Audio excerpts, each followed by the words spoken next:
Okay, welcome students. हम पढ़ रहे हैं बायोलॉजी इन ह्यूमन वेलफेयर और बायोलॉजी इन ह्यूमन वेलफेयर में हमने जो अभी तक देखा बायोलॉजी इन ह्यूमन वेलफेयर।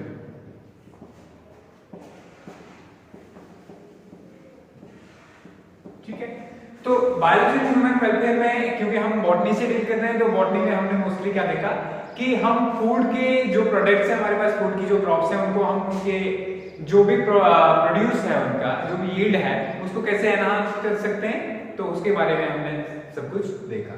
उसके बाद नेक्स्ट हमने देखा कि टिश्यू कल्चर क्या है। जब हमें मल्टीपल प्लांट्स को जो है एक साथ में प्रोड्यूस करना हो तो हम मल्टीपल प्लांट्स को एक साथ में कैसे प्रोड्यूस कर सकते हैं, इसके बारे में हमने देखा।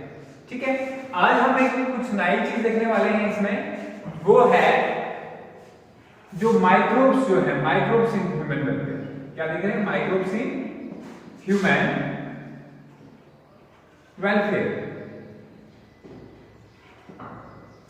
ठीक है, तो माइक्रोब्स इन ह्यूमन वेलफेयर में जो है कि माइक्रोब्स यानी माइक्रो ऑर्गेनिज्म जो है, ऑर्गेनिजम्स, वो ह्यूमन बीइंग्स के लिए कैसे जो है इंपॉर्टेंट है और ह्यूमन बीइंग्स जो है माइक्रोब्स से कैसे बेनिफिट उठाते हैं, क्या इकोनॉमिक इंपॉर्टेंस है इनकी, क्या जो सारे के सारे माइक्रोब्स हैं हमारे लिए जो है हार्मफुल है या क्या सारे के सारे बेनिफिशियल हैं, इसके बारे में देखेंगे। इससे पहले मैं आपको 9th का एक चैप्टर याद दिलाना चाहूंगा।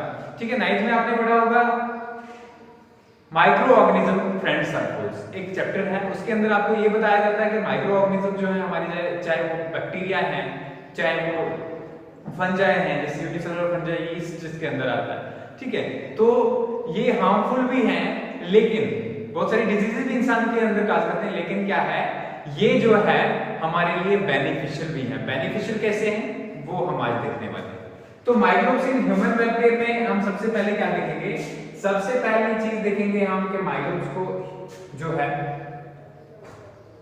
हाउस होल्ड में कैसे यूज किया जाता है। ठीक है,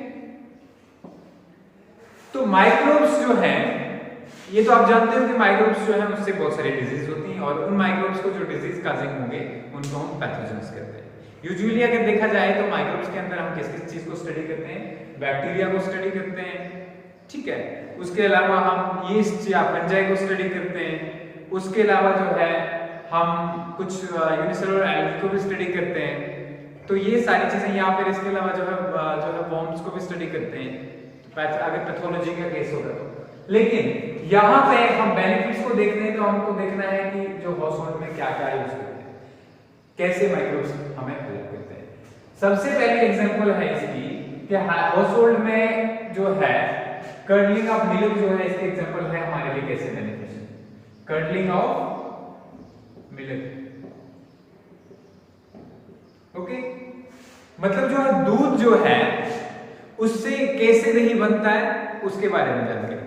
दूध से दही जो बनता है उसके लिए हमारे पास जो हेल्पफुल होता है वो है लैक्टोबैसिलस। ठीक है, लैक्टोबैसिलस। अभी लैक्टोबैसिलस क्या है? एक बैक्टीरिया है। ठीक है, बैसिलस आपने फिर से एक बार, आपको अगर अच्छे से याद हो तो 11th क्लास में आपने ये पढ़ा होगा कि बैक्टीरिया की डिफरेंट टाइप्स होती है। ठीक है, कौन कौन सी टाइप होती है? एक रॉड शेप होती है, एक कामा शेप होती है। ठीक है, स्फेरिकल भी हो सकते हैं, कामा शेप को विब्रियो कहते हैं, एक होगा तो विब्रियम कहते हैं। अगर जो है रॉड शेप होते हैं उनको बैसिलाई कहते हैं, जो स्पाइरल शेप उनको स्प्रिलियम कहते हैं। तो ये लैक्टोबैसिलस, लैक्टो जो है क्या निकला है? लैक्टोज शुगर से निकला है।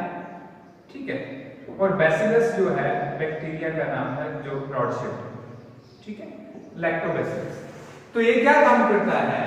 ये जो है मिल्क के अंदर जो प्रोटीन्स प्रेजेंट होती हैं, केसिन प्रोटीन्स मोस्टली जो प्रेजेंट होती है, तो उसको जो है डाइजेस्ट करता है पार्शियल डाइजेशन। ठीक है, जब इसकी पार्शियल डाइजेशन होती है लैक्टोबैसिलस की हेल्प से दूध की, तो वो जो है कागुलेशन होती है। कागुलेशन क्या होता है? कागुलेशन होता है जब कोई लिक्विड जो है उसमें प्रेसिपिटेट्स बने। ठीक है, केमिस्ट्री में आपने प्रेसिपिटेशन पढ़ा होगा अच्छे से, क्या होता है। ठीक है, तो जब एक लिक्विड के प्रेसिपिटेट्स बने तो उसको, उस प्रोसेस को क्या कहते हैं? कागुलेशन कहते हैं। तो लैक्टोबैसिलस की हेल्प से क्या होता है?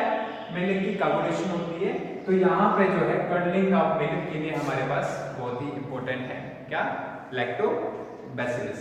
एक चीज आ गई, ठीक है। अब जो बैक्टीरिया, ठीक है, जो बैक्टीरिया जो है कर्डलिंग ऑफ, ये लैक्टोबैसिलस तो एक एग्जांपल है, इसके अलावा बहुत सारे बैक्टीरिया जो है कर्डलिंग ऑफ मिल्क में हेल्प करते हैं, और वो जो है उन बैक्टीरिया का नाम जो है क्या है, लैक्टिक एसिड बैक्टीरिया, LAB कहा जाता है। क्या कहा जाता है, लैक्टिक एसिड बैक्टीरिया। फिर से रिपीट कर रहा हूं, हम पढ़ के आ रहे हैं कि माइक्रोब्स कैसे हाउसहोल्ड में इंपॉर्टेंस जो है, माइक्रोब्स की क्या हाउसहोल्ड के अंदर जो है इंपॉर्टेंस, ठीक है। तो यहाँ पे सबसे पहले कर्डलिंग ऑफ मिल्क में है, जो दूध से दही बनता है। अब दूध से दही बनाने के लिए मोस्टली हम जो मिल्क यूज करते हैं उसको हम स्टार्टर कहते हैं। क्या कहते हैं, STARTER, स्टार्टर, ठीक है। आपने देखा होगा कि मोस्टली क्या किया जाता है, जो मिल्क लिया जाता है और मिल्क में थोड़ा सा जो है 2-4 चम्मच दही उसमें डाल दिया जाता है और उसको फिर जो है कुछ देर के लिए 10-12 घंटे तक छोड़ दिया जाता है ताकि जो है उससे क्या बने, दही बने, ठीक है। तो ये कौन रिस्पॉन्सिबल है उसके लिए। अब बेनिफिट क्या है इसका, एक तो दही बनता है, उसका बेनिफिट क्या है, बेनिफिट ये है कि ये बैक्टीरिया जो है विटामिन B12 ऐड करता है। क्या ऐड करता है, विटामिन B12 की एडिशन होती है इसकी वजह से। एक बेनिफिट इसका ये है कि addition of vitamin B12, addition of vitamin B12, ठीक है। अब दूसरी बात करते हैं, दूसरा क्या बेनिफिट है इसका, विटामिन B12 तो ऐड करता ही करता है लैक्टिक एसिड बैक्टीरिया, इसके अलावा जो है prevents other microbes to grow, microbes to grow. तो ये बेनिफिट है जो कर्डलिंग ऑफ मिल्क है हमारे दूध में, जो दही, अगर मतलब दूध की जगह हम दही खाएं तो ज्यादा अच्छा होता है, क्योंकि एक तो डाइजेशन जो है इजली हो जाती है, दूसरा ये लैक्टोबैसिलस या लैक्टिक एसिड बैक्टीरिया जो दूध में प्रेजेंट होंगे ये क्या करेंगे, ये जो है माइक्रोब्स की ग्रोथ को प्रिवेंट करेंगे। तो ये दो चीजें होगी, ठीक है, क्लियर हो गया। अब देखते हैं दूसरा क्या बेनिफिट होता है। अगर हम हिस्ट्री की बात करें कि सबसे पहले जो है बैक्टीरिया का यूज किसमें हुआ था, तो सबसे पुराना जो है चीज बनाने में हुआ था, ठीक है। किसमें में, चीज बनाना। चीज क्या होता है, पनीर, ठीक है। तो चीज बनाने में जो है बैक्टीरिया का सबसे इंपॉर्टेंट, तो नेक्स्ट हमारे पास क्या था, चीज, ठीक है, ये हो गया। इसके बाद देखो डफ होता है, DOUGH। अब डफ क्या होता है, आपने मोस्टली देखा होगा कि जब हम जो पूड़ी बनाते हैं, ठीक है, पूड़ी बनाने में क्या यूज किया जाता है, पहले उसको आटे को रखा जाता है और खमीरा जो है जो उसमें खमीर चढ़ता है, ठीक है। तो खमीर चढ़ने के बाद जो है उस आटे से फिर पूड़ियां बनाई जाती है, ठीक है। एक बात होगी। दूसरी बात, आपने बंद खाया होगा, बंद मोस्टली उसमें देखा होगा, जब उसको खोल के देखते हो तो उसमें आपको जो है बीच में छोटे छोटे सुराख दिखते हैं पूरे बंद के अंदर, ठीक है, समझ में आया। तो ये जो है वो किससे बनते हैं, वो बनते हैं डफ से। डफ को क्या किया जाता है, पहले माइक्रोब्स ऐड किए जाते हैं, आटा गूंदा जाता है, ठीक है, उसमें चाहे यीस्ट पाउडर ऐड किया जाता है। मोस्टली इसमें जो है डफ में हम यहाँ पे जो मैं बेकरी की बात कर रहा हूँ, बेकर्स क्या यूज करते हैं, यीस्ट पाउडर, यीस्ट पाउडर। अभी यीस्ट क्या है, ये एक यूनिसेलुलर फंजाई है, यूनिसेलुलर फंजाई, ठीक है। तो यीस्ट पाउडर जो वो यूज करते हैं यूनिसेलुलर फंजाई, और उसका नाम क्या है, सैकरोमाइसिस, सैकरोमाइसिस, ठीक है, सैकरोमाइसिस सर्विसेज,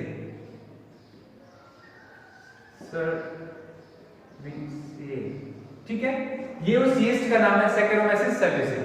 तो ये क्या काम करता है, ये इसके अंदर जो है यीस्ट जो है इसके अंदर खमीरा चढ़ाता है और आटे को जो है मोस्टली इसके बीच में कार्बन डाइऑक्साइड के जो बहुत सारे बबल्स जो है जमा हो जाते हैं, जिसकी वजह से वो फैल जाता है, और वो जब पकता है तो वो वैसे रहता है उसके बाद। तो ये आ गया हमारे पास। दूसरी चीज कौन सी यूज होती है हाउसहोल्ड इंडस्ट्री में, ये आ गया यीस्ट, ठीक है, यीस्ट हो गया। ठीक है। इसके अलावा जो डब में कुछ बैक्टीरिया भी यूज किए जाते हैं, ठीक है। जैसे हम अगर बात करें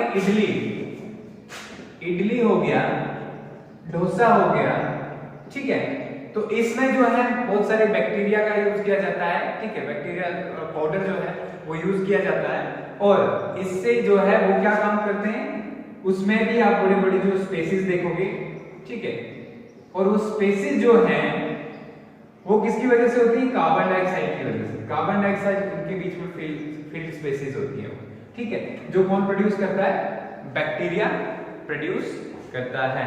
तो ये हो गया हाउसहोल्ड इंडस्ट्री में जो है बैक्टीरिया का यूज कहां-कहां होता है, ठीक है। तो इसको डिफाइन करेंगे पहले। In household industry the microorganisms are used in formation of cheese, ठीक है। चीज डिफरेंट टाइप की होती है, ठीक है। चीज के जैसे करके अगर देखा जाए, कुछ चीज के ऊपर पनीर जो है उसके ऊपर जो है फंजाई ग्रो किया जाता है, ठीक है। इसलिए ग्रो किया जाता है फ्लेवर के लिए, ठीक है, फ्लेवरिंग के लिए जो है फंजाई ग्रो किया जाता है। और कुछ चीज जो है डिफरेंट टाइप की चीज जो है जैसे करके प्रोड्यूस की जाती है, ठीक है।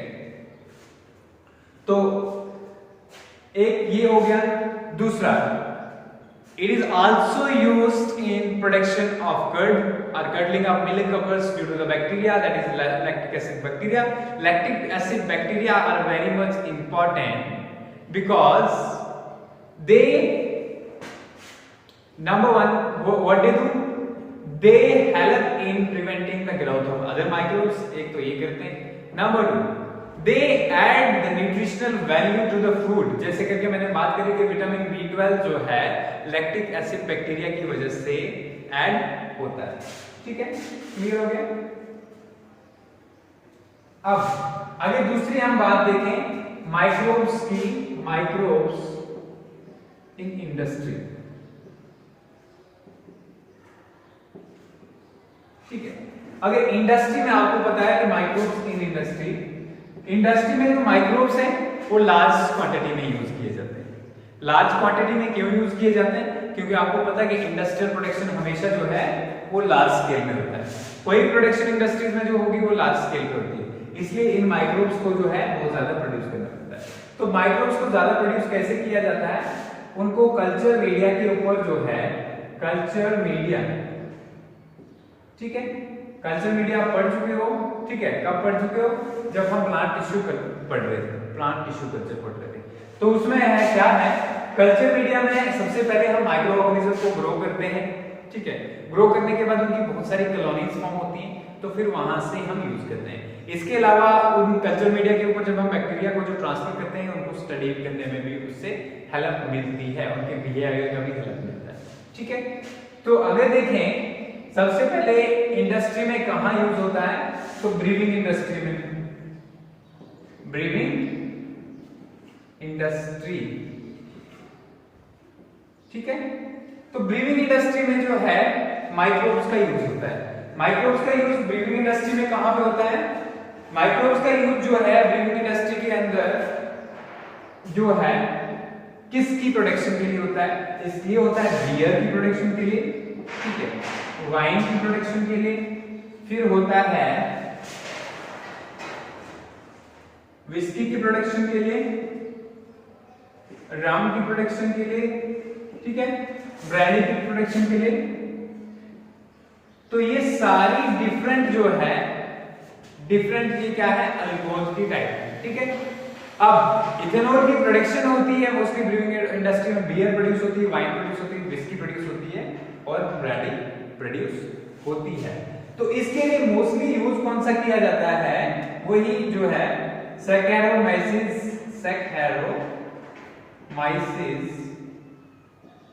सर्विसे, ठीक है। ये जो है ये क्या है, ये एक यीस्ट है, ठीक है, यूनिसेलुलर यीस्ट, ठीक है। और इस यीस्ट को जो है इस इंडस्ट्री में यूज किया जाता है। जनरली किया क्या जाता है, देखो इंडस्ट्री में किया क्या जाता है, हमारे पास बड़े बड़े कंटेनर्स होते हैं, ठीक है। उन कंटेनर्स में क्या किया जाता है, उन कंटेनर्स में हम जो है डिफरेंट थिंग्स ऐड करते हैं, ठीक है, जिसमें स्टार्च प्रेजेंट हो। जैसे करके हम सीरियल ग्रेन्स यूज करते हैं, सीरियल में आपका वीट हो सकता है, ठीक है। इसके अलावा जो बार्ले हो सकता है, जौ जिसको कहते हैं, ठीक है। डिफरेंट टाइप के और भी जो है सीरियल ग्रेन्स हो सकते हैं, या फिर फ्रूट्स हो सकते हैं। फिर इनको क्या करते हैं, हम इनमें यीस्ट को ऐड करते हैं। जैसे हम डफ के अंदर, जब जो हमने हाउस होल्ड इंडस्ट्री की बात करी, ठीक है, डफ के अंदर जैसे हम जो है इनका यूज करते हैं, यीस्ट का यूज करते हैं, इसी तरीके से इसमें यीस्ट ऐड किया जाता है और इसको खमीरे के लिए छोड़ दिया जाता है। कुछ टाइम के बाद, कुछ समय के बाद क्या होता है, जनरली कुछ समय के बाद जो है इसके ऊपर जो है इसमें जो है इथेनॉल प्रोड्यूस होना शुरू हो जाता है, ठीक है। अब जब इसे इथेनॉल प्रोड्यूस होता है तो इसे दो तरीके से निकाला जाता है, या तो डिस्टिलेशन से या विदाउट डिस्टिलेशन। कितने तरीके से? दो तरीके से। पहला है डिस्टिलेशन और दूसरा है विदाउट डिस्टिलेशन। विदाउट डिस्टिलेशन, ठीक है। अभी डिस्टिलेशन क्या होता है, इसमें हम किसी लिक्विड को हीट करते हैं, ठीक है, उसके वेपर्स को जो है किसी कंटेनर के थ्रू जो है दूसरे किसी जैसे कि ट्यूब के थ्रू या पाइप के थ्रू जो है दूसरे किसी कंटेनर में जो है कोल्ड करके उसको फिर से जो है कंडेंस करते हैं, ठीक है। दो चीजें होती है यहाँ पे, एक इवेपोरेशन और दूसरी होती कंडेंसेशन, ठीक है। इवेपोरेशन और कंडेंसेशन। इवेपोरेशन में क्या होता है जनरली, इवेपोरेशन के अंदर जो है सबसे पहले हम हीट करते हैं, उससे वेपर्स प्रोड्यूस होते हैं, वेपर्स जो है उनको हम फिर से कलेक्ट करते हैं। तो मोस्टली डिस्टिलेशन का प्रोसेस ये जो है किसके लिए यूज होता है, ये होता है विस्की के लिए, रम के लिए, ब्रांडी के लिए। जबकि बियर और वाइन जो है ये विदाउट डिस्टिलेशन ही प्रोड्यूस हो जाती है, ठीक है। बियर और वाइन जो है विदाउट डिस्टिलेशन प्रोड्यूस हो जाती है। इसके बाद अगर बात करें हम, ठीक है, दूसरा किस चीज में यूज होते हैं, दूसरा जो है इंडस्ट्री के अंदर एंटीबायोटिक्स बनाने में जो है माइक्रोब्स का बहुत इंपॉर्टेंट रोल। किसको बनाने में, एंटीबायोटिक्स को बनाने में। तो एंटीबायोटिक्स जो है दूसरी चीज आ गई जो इंडस्ट्रीज में हम बनाते हैं, एंटीबायोटिक्स। अभी एंटीबायोटिक्स है क्या, एंटी का मतलब होता है अगेंस्ट और बायो का मतलब होता है लाइव, ठीक है। 10 एंटीबायोटिक्स ऐसे केमिकल्स होते हैं जो माइक्रोब्स के लिए जो है, माइक्रोब्स को सरवाइव करने के लिए जो है डिफिकल्टी प्रोड्यूस करते हैं, ठीक है। डिफिकल्टी प्रोड्यूस करना क्या मतलब, उनके फिजियोलॉजिकल फंक्शन को डिस्टर्ब कर देते हैं या जो है उनको जो है ग्रो करने से रोकते हैं। दो चीजें हो सकती हैं एंटीबायोटिक्स में। लेकिन अगर ह्यूमन बीइंग की बात करें तो ह्यूमन बीइंग्स के केस में जो है एंटीबायोटिक्स जो है, क्योंकि स्पेसिफिक माइक्रो स्पेसिफिक होते हैं, इसलिए जो है ये ह्यूमन बीइंग्स में प्रॉब्लम नहीं करते। जनरली जो एंटीबायोटिक्स की शुरुआत हुई वो कैसे हुई, अलेक्जेंडर फ्लेमिंग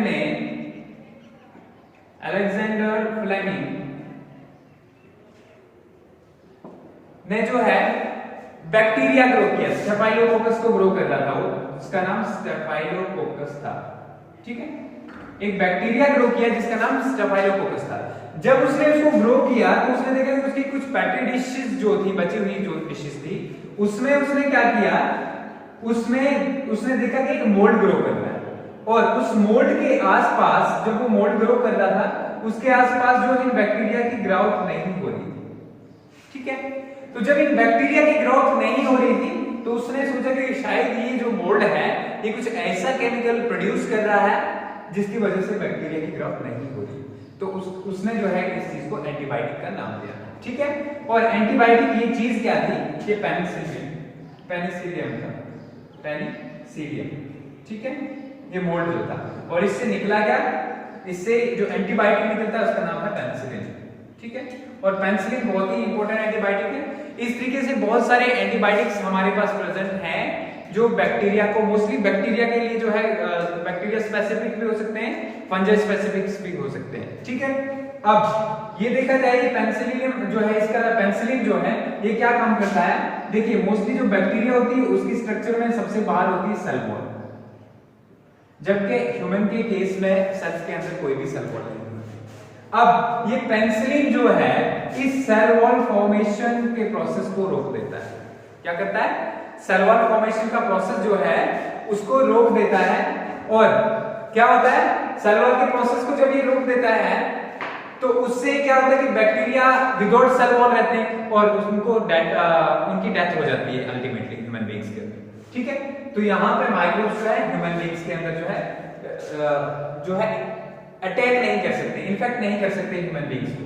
तीसरी जो चीज है, माइक्रोब्स कहाँ इंपॉर्टेंट है? ठीक है, माइक्रोब्स से हम बहुत सारे बायोकेमिकल्स बनाते हैं।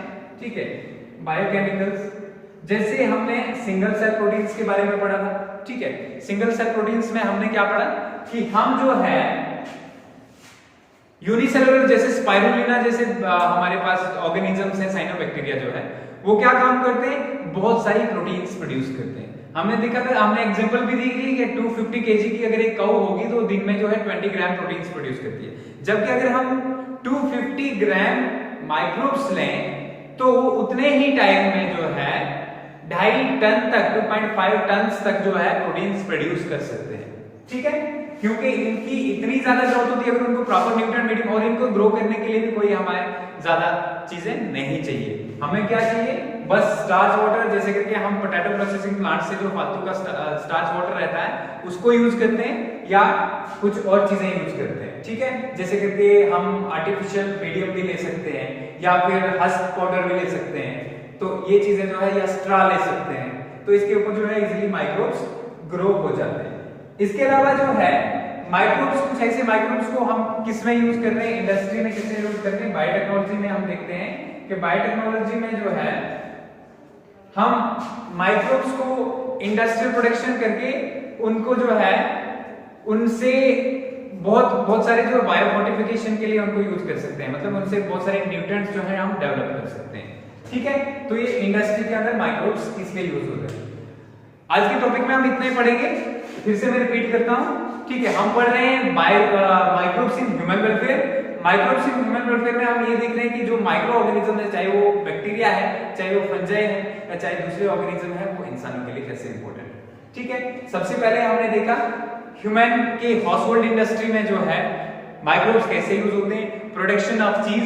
ठीक है, चीज जो हम बनाते हैं जिसको हम पनीर कहते हैं, वो माइक्रोब्स की हेल्प से होता है। इसके अलावा प्रोडक्शन ऑफ ये कर्ड या उसको कहेंगे सिंपली कार्डलिंग ऑफ मिल्क, जो मिल्क जो है वो कर्ड में कन्वर्ट होता है, वो किसकी वजह से होता है, माइक्रोब्स की वजह से, जिनको हम लैक्टिक एसिड बैक्टीरिया कहते हैं। और लैक्टिक एसिड बैक्टीरिया का बेनिफिट क्या है, कर्डलिंग ऑफ मिल्क के अलावा जो है वो एडिशन करते हैं, न्यूट्रिएंट्स की एडिशन। क्या, विटामिन B12 जो है लैक्टिक एसिड बैक्टीरिया जो है ऐड करते हैं मिल्क के अंदर। उसके अलावा अगर देखें हम तो लैक्टिक एसिड बैक्टीरिया जो है दूसरे बैक्टीरिया को ग्रो करने नहीं देते। एक हो गया। दूसरा, हमने डिफरेंट फूड्स की बात की, जैसे कि इडली सांभर। ठीक है, इसमें जो है माइक्रोब्स का यूज किया जाता है। इसके अलावा अगर हम डव की बात करें, जैसे बेकरी की बात करें, घर में जो हम बेक्ड कुछ पकी हुई चीजें बनाते हैं तो उसके लिए पहले जो है आटे को खमीरे पे डालते हैं। ठीक है, उसको डव कहते हैं। और जो डव होता है उसके अंदर जैसे करके ब्रेड यीस्ट भी कहा जाता है इसको, और ब्रीवर्स यीस्ट भी कहा जाता है, सैकेरोमाइसिस को। ठीक है, सैकेरोमाइसिस को जो है ब्रीवर्स यीस्ट इसलिए कहा जाता है क्योंकि इंडस्ट्री में ये जो है अल्कोहल की प्रोडक्शन करने में बियर, वाइन, ठीक है, विस्की वगैरह जो है सब इसकी हेल्प से बनता है। और अगर घर में देखें हम तो वही सैकेरोमाइसिस जो है हमारे ब्रेड वगैरह बनाने में हेल्प करता है। इसके अलावा जो है, अब नेक्स्ट हमने इंडस्ट्री देखा। इंडस्ट्री के अंदर क्या क्या है, इंडस्ट्री के अंदर हमने देखा बहुत सारे बायोकेमिकल्स प्रोड्यूस करते हैं हम। ठीक है, आर्टिफिशियली जो है जो माइक्रोब्स से हम डिराइव करते हैं, एक हो गया। दूसरा, हम जो है ब्रीविंग इंडस्ट्री में अल्कोहल्स वगैरह प्रोडक्शन करने में इसका यूज करते हैं। ठीक है, नेक्स्ट जो है हम माइक्रोब्स को इंडस्ट्री में कहां यूज करते हैं, हम इंडस्ट्री में यूज करते हैं बायोटेक्नोलॉजी में, जैसे करके हम जो है बहुत सारे स्पाइरुलिना वगैरह जैसे ऑर्गेनिजम्स हैं, इनको लार्ज स्केल पे प्रोड्यूस करके जो माल न्यूट्रिशन ह्यूमन बीइंग्स के अंदर है उसको खत्म करने की कोशिश करते हैं। ठीक है, तो यहीं तक इतना काफी है। नेक्स्ट में हम देखेंगे माइक्रोब्स और कहां-कहां लगते हैं।